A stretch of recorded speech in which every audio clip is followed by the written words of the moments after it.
I think it's important to understand that inequality is a complex process, that it's about money and wealth and income, but it's also about gender and race and how those things developed over time and how they're all interrelated, how they intersect with each other, and how to have some kind of effort to improve the way society works, to improve people's relationships with each other. That's a very difficult thing to do, given these inequalities that are sort of holding people apart. Being able to address that logically and dispassionately is a really important skill for a better future. And I think that's actually also really important for climate change. Climate change requires cooperation, social political solidarity, that sort of thing. And it's very hard to achieve that in a society where there's so much wealth, but the wealth is accumulated at the top of the pyramid. So how do you have a cohesive society, given that inequality is high and it's increasing over time?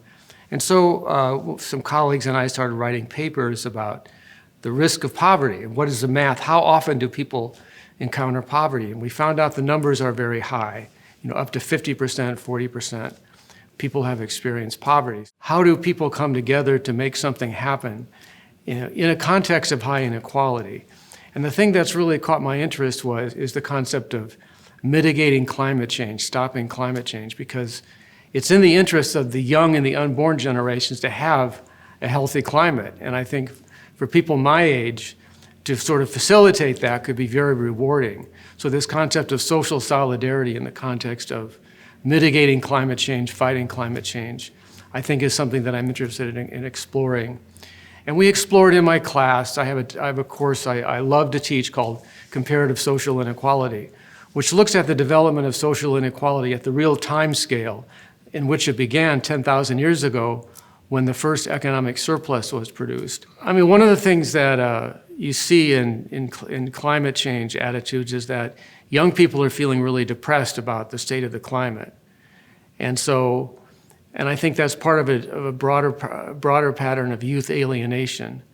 And so the ability of an institution like a university to sort of flip that script and turn alienation into empowerment, I think that's a huge challenge not just for the university, but for society.